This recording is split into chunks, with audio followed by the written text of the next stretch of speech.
안녕하세요. 손하나의 서재에 오신 걸 환영합니다. 진정한 행복을 원한다면 우리는 내려놓는 법을 배워야 합니다. 집착을 내려놓고 마음을 비우면 자연스럽게 행복과 놀라움이 찾아옵니다. 당신은 어떤 가면을 쓰고 있나요? 이 책의 저자는 자신이 할 수 있는 일은 최선을 다해서 하고 바꿀 수 없는 일은 그냥 그렇게 두면 된다고 말합니다. 벌어진 일은 그냥 받아들이고 현재에 집중하기. 이 책을 읽으며 행복으로 가는 길을 함께 찾아볼까요?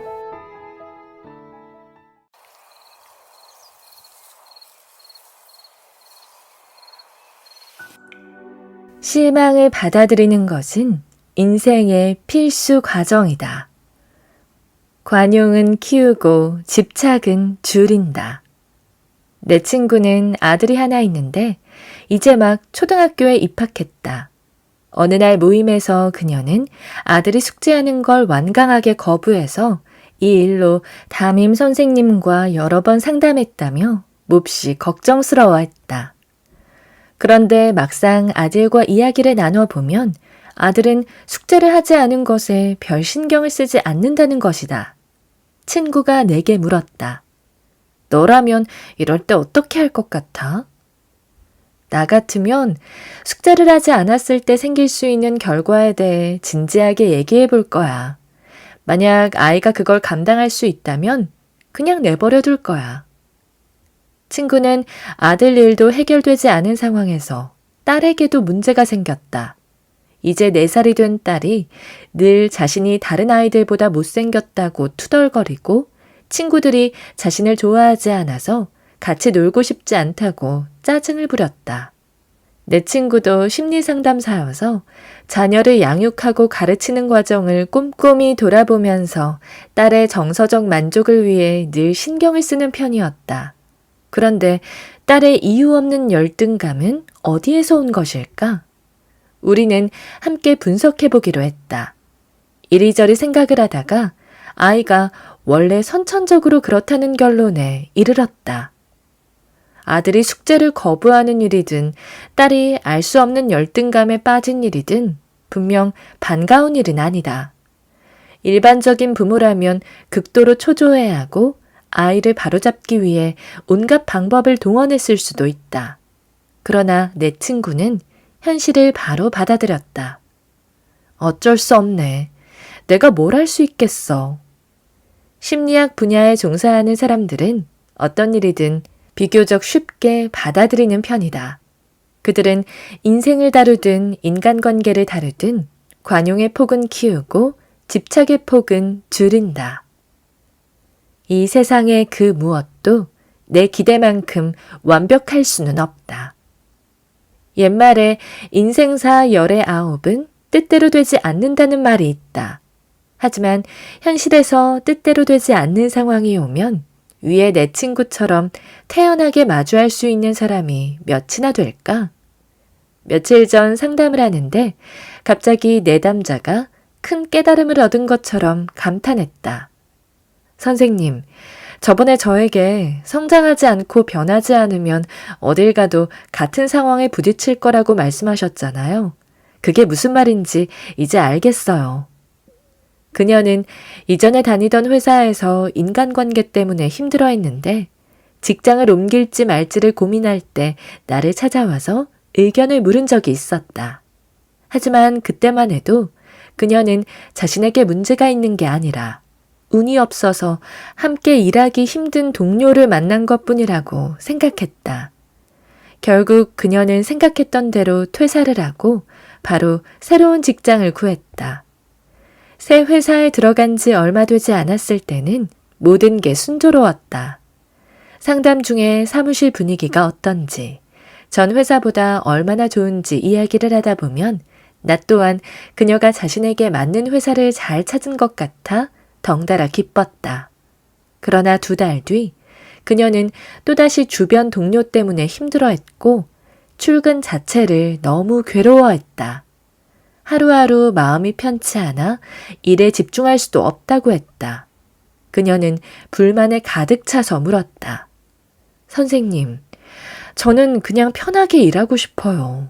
다른 사람에게는 쉬운데 저는 왜 이렇게 어려울까요? 그녀가 마음속으로 기대하던 인간관계는 조화롭고 우호적이며 단순한, 한마디로 갈등이라고는 전혀 없는 관계였다. 그런데 사람과 사람 사이에 어떻게 갈등이 없을 수 있겠는가? 심지어 부모와 자녀 사이, 가장 가깝다는 연인 사이에도 다툼을 피할 수 없는데 이해관계를 바탕으로 함께 일하는 동료 사이에 갈등이 없기는 더욱 불가능한 일이다. 그녀가 인간관계에 어려움을 느끼는 근본적인 원인은 직장 관계에 대한 비현실적인 환상에 있었다. 이 세상에 존재하지 않는 환상을 필사적으로 추구하는데 당연히 지속적인 고통이 따를 수밖에 없지 않겠는가. 사실 완벽한 직업과 완벽한 배우자, 완벽한 아이처럼 존재하지 않는 것을 추구하고 집착하는 것은 많은 내담자가 보이는 공통적인 특징이다. 마치 세상이 그들이 기대하는 이상적인 모습으로 이뤄져야만 비로소 고통에서 벗어날 수 있을 것 같다. 알다시피 이 세상의 어떤 것도 어떤 사람도 완벽할 수 없다. 우리는 환상을 깨뜨리고 자신의 실망을 포함하여 진실을 이해하고 받아들여야 한다. 실망을 받아들일 줄 안다면. 중요한 일로 출장을 갈 일이 있었다. 작은 실수만으로도 그동안의 모든 노력이 한순간에 수포가 될 수 있는 일이었다. 아니나 다를까 공항에 도착했을 때 하필이면 내가 탈 비행기가 갑자기 취소되었다. 그 순간 불안과 분노, 후회 등 복잡한 감정이 한꺼번에 몰려왔고 무수히 많은 만약에가 머릿속을 스치고 지나갔다. 만약에 좀 더 일찍 출발해서 다른 항공편을 선택했다면, 만약에 출장 일정이 오늘이 아니었다면, 만약에 이 일이 그렇게 중요하지 않았다면 어땠을까? 이 중 어떤 만약이라도 실현되기만 한다면 지금의 고통과 실망에서 나를 구해줄 수 있지만 진짜 우리 인생에는 만약이라는 건 없다. 급하게 일정 조정을 마치고 만약에 대한 생각을 접었다. 이미 일어난 일이니 태연하게 받아들일 수밖에 없다. 그날 나는 공항 서점에서 마음에 드는 책을 사고 카페에 앉아 커피를 마시면서 책을 읽었다. 오랜만에 가진 여유로운 오후였다. 살아가면서 실망은 언제나 피할 수 없다. 때로는 다른 사람이 우리를 실망시키고 때로는 우리가 자기 자신을 실망시킨다. 실망이 닥쳤을 때 다른 사람을 비난하거나 자신을 공격하기보다는 담담하게 받아들이는 편이 낫다. 받아들이는 순간 고난은 아름다운 풍경으로 변할 것이다. 인생의 난제를 해결하는 특효약이 있습니다. 기대를 내려놓는 법. 현빈의 인생은 줄곧 고통스러움의 연속이었다. 그가 고통스러운 이유를 말할 때는 어딘지 모르게 답답해 보였다. 왜 우리 엄마는 다른 엄마들처럼 자식을 이해하고 지지하지 못하고 무턱대고 엄마 말만 들으라고 요구하시는지 도무지 이해가 안 돼요. 그의 말을 듣고 난 후 이것이 보이지 않는 진정한 자아의 사례라는 것을 알았다. 어릴 때부터 진정한 자아를 올바르게 형성할 수 없었던 현빈은 자라면서 어머니와의 소통을 피하는데 익숙했다. 어쩔 수 없이 소통해야만 할 때는 무의식적인 분노에 휩싸여 어머니와 크게 싸우곤 했다. 현빈은 이 문제로 나와 여러 번 상담했다. 처음에 나는 어머니가 당신을 이해하지 못하고 지지해주지 않을 텐데 그 사실을 받아들일 수 있겠어요? 라고 거의 매번 물어봤다. 그는 내 질문에 바로 답하지 않고 최근 어머니와 있었던 갈등과 그로 인해 얼마나 슬펐는지 등을 반복해서 말했다. 그럴 때마다 나는 그를 위로했다. 많이 힘들었겠어요. 그런데 괜찮아요. 아직은 때가 아니지만 언젠가는 이 일로 더는 고통스럽지 않다는 것을 알게 될 거예요. 최근 상담 때 그가 나에게 털어놓았다. 저는 이제 어머니가 이해해 주기를 더 이상 기대하지 않아요. 예전만큼 고통스럽지도 않고요. 언젠가 어머니가 저를 이해해 줄 날이 오겠죠. 나는 그가 고통이 극에 달한 후에야 마침내 내려놓았다는 사실을 알 수 있었다. 우리는 상대방이 100점짜리 표현을 해주길 기대하지만 상대방은 60점짜리에 불과한 표현으로 그칠 때가 많다. 이런 심리적 격차가 바로 우리가 겪는 고통의 근원이다. 그러나 우리가 내려놓는 법을 알면 스스로 내면의 기대를 낮추거나 심지어 기대조차 하지 않는다. 그러면 빵점도 허용할 수 있게 되는데 이때 상대방이 60점짜리 표현을 하면 자연스럽게 우리에게 행복과 놀라움이 찾아온다. 인생의 위기가 성공의 시작점으로. 최근 내 업무와 관련해서 한 여성 기업가를 알게 됐다. 그녀는 2년 만에 회사를 업계 1위로 올려놓을 만큼 정말 대단한 사람이었다. 회사 규모도 나날이 커지고 있고 요즘에는 회사를 주식시장에 상장하느라 바쁜 나날을 보내고 있었다. 그녀와 이야기를 나누다가 궁금한 점을 물어봤다. 지금이야말로 당신 인생의 전성기 아니에요? 인생에서 가장 암울했던 때는 언제였나요? 그녀는 창업을 하게 된 이야기를 들려줬다. 그녀는 결혼 생활을 막 시작해 얼마 되지 않아서 아이를 임신했다.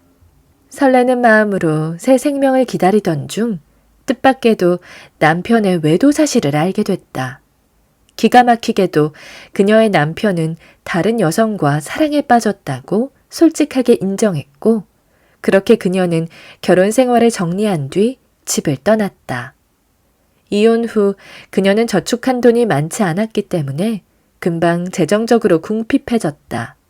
한 번은 그녀가 친구에게 분유 살 돈을 빌려달라고 부탁했는데 나중에 빌린 돈 35만 원을 갚으려고 보니 모든 은행 카드를 뒤져도 35만 원이 되지 않았다.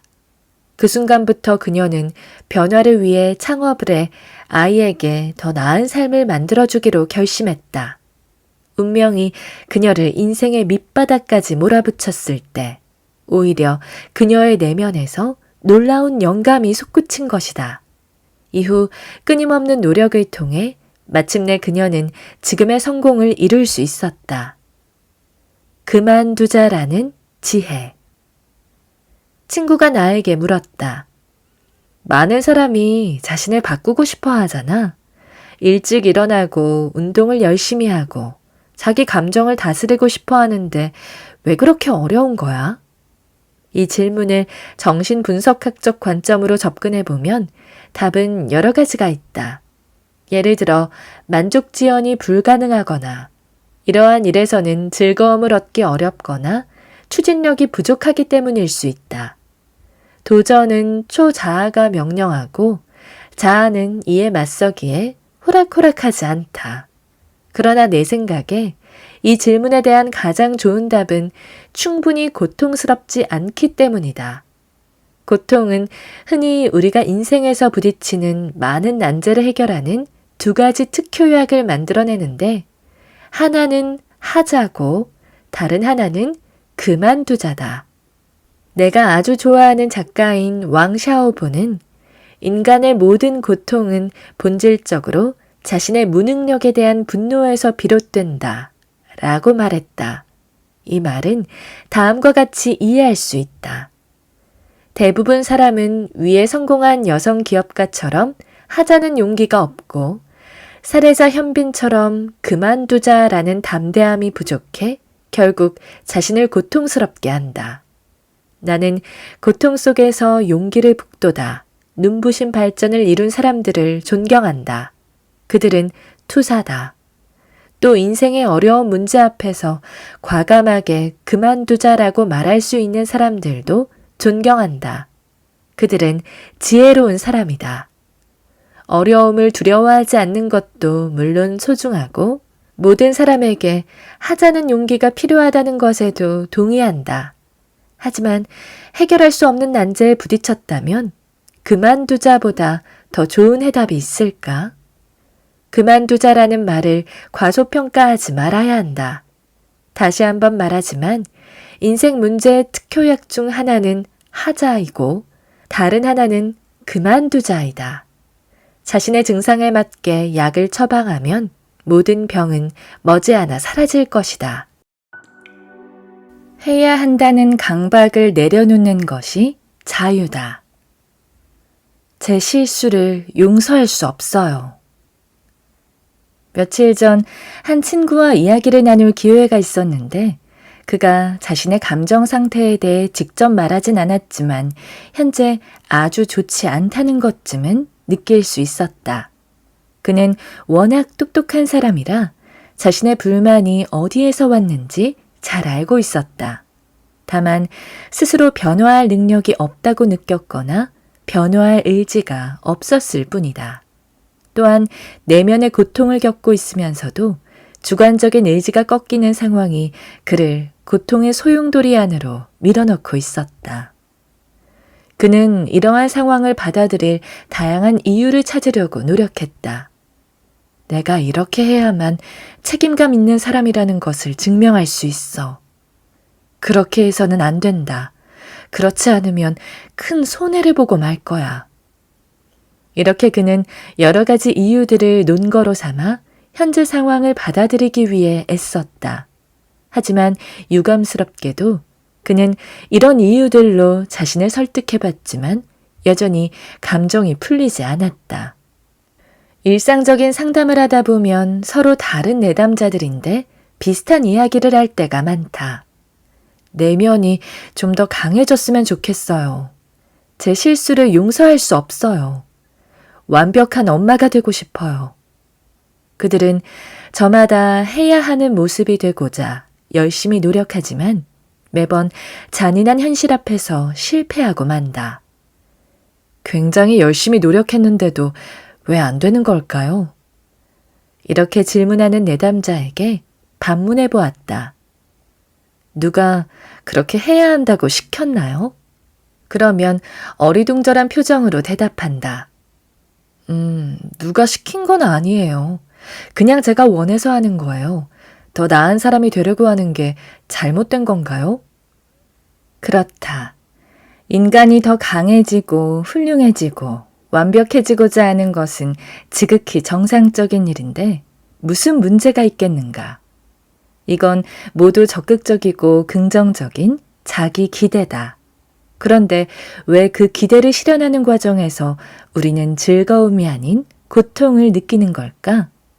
사실 우리는 이 세상의 많은 것들로부터 속고 있다. 말이 우리를 속일 수 있고 인지와 사고도 우리를 속일 수 있다. 설령 진리까지 뒤집히고 왜곡된다고 하더라도 우리를 속이지 않는 단 하나가 있다. 바로 우리의 감정이다. 외부의 요구가 아닌 자기 내면의 기대로 살아라. 최근에 한 여성이 인간관계에 어려움이 있어서 도움을 청하러 왔다. 성질이 급한 그녀는 누군가와 소통할 때 강하고 공격적인 행동을 하는 경우가 많았고 아무 생각 없이 던진 말로 상대방에게 상처를 줄 때도 많았다. 심할 때는 말다툼으로 이어져 주변 동료들과 갈등의 골이 깊어지고 결국 사이가 점점 멀어지곤 했다. 나는 왜 그녀가 동료들을 강하게 대해야 한다고 생각하는지 궁금했다. 제가 강한 사람이 되어야 한다는 게 잘못된 건 아니잖아요. 사실 겉으로 강해 보이고 상대하기 어려워 보이는 사람에게도 내면에 남들이 볼 수 없는 연약한 면이 있다. 그녀가 자신에게 바라는 요구와 기대는 강한 사람이 되는 것이다. 하지만 상담 과정에서 이것은 원래 처음부터 부모의 요구였다는 사실을 알게 되었다. 이런 요구는 연약함을 허용하거나 부드러워지자는 그녀 내면의 권리와 욕구를 빼앗아 버렸다. 부모의 기대 외에도 사회의 일부 가치 요구는 종종 우리 내면의 진정한 요구를 무시하게 만든다. 우리가 사는 사회도 강자는 옳고 약자는 틀린 이른바 정글의 법칙이 적용된다. 정글의 법칙은 인간이 동물과 구별되는 고유한 특징을 완전히 무시해버린다. 인간에게는 감정이 있고 자기만의 심리적 필요가 있어서 외적인 강함을 달성하더라도 내면의 연약함을 완전히 제거할 수는 없다. 만약 외부의 요구에 따라 맹목적으로 행동하면 내적 갈등을 더 심화시킬 수 있다. 자신이 어떤 모습이 되기를 기대하는 것은 결코 이상한 일이 아니다. 문제는 이 기대가 우리의 본심인지 아니면 외부의 강요인지 모르는 데 있다. 기대의 원인을 분별하는 방법이 있다. 어떤 일을 성취하려는 동기가 하고 싶다가 아니라 해야 한다라고 느낀다면 우리의 기대는 내면에서 우러난 진실한 갈망이 아니라 외부 세계의 속박일 가능성이 크다. 반대로 진실하게 자신의 내면에서 하고 싶다는 생각을 확인할 수 있다면 자유롭고 즐거운 상태를 되찾을 수 있다. 위챗의 아버지 장 샤오룽에 대한 기사에는 그의 여러 제멋대로 일화가 기록되어 있다. 예를 들어 중국 인터넷 서비스 전문 업체 텐센트의 아침 회의에 참석하지 않고 사교 활동을 좋아하지 않으며 텐센트에 방문한 거물급 인사를 피하거나 골프에 빠져서 골프장에 살다시피 하는 등 장샤오룽의 제멋대로 행동에 대한 기자의 보도는 끝없이 이어진다. 성공한 사람들이 신화적으로 꾸며진다는 점을 고려하더라도 실제 장샤오룽에게 기사에서 묘사한 면이 있다면 그의 행동은 해야 한다에 따라 끌려다니지 않고 하고 싶다는 자신의 마음에 따른 결과이고 그가 온전한 행복을 추구하는 사람임이 틀림없다고 생각한다. 내면의 감정을 충실하게 따르는 사람이 되는 것은 우리에게 가장 중요한 행복의 원천이다. 오늘 저와 함께한 시간 어떠셨나요? 편안한 시간이 되었길 바라며 또 들러주시길 기다리겠습니다. 그럼 잘 자요.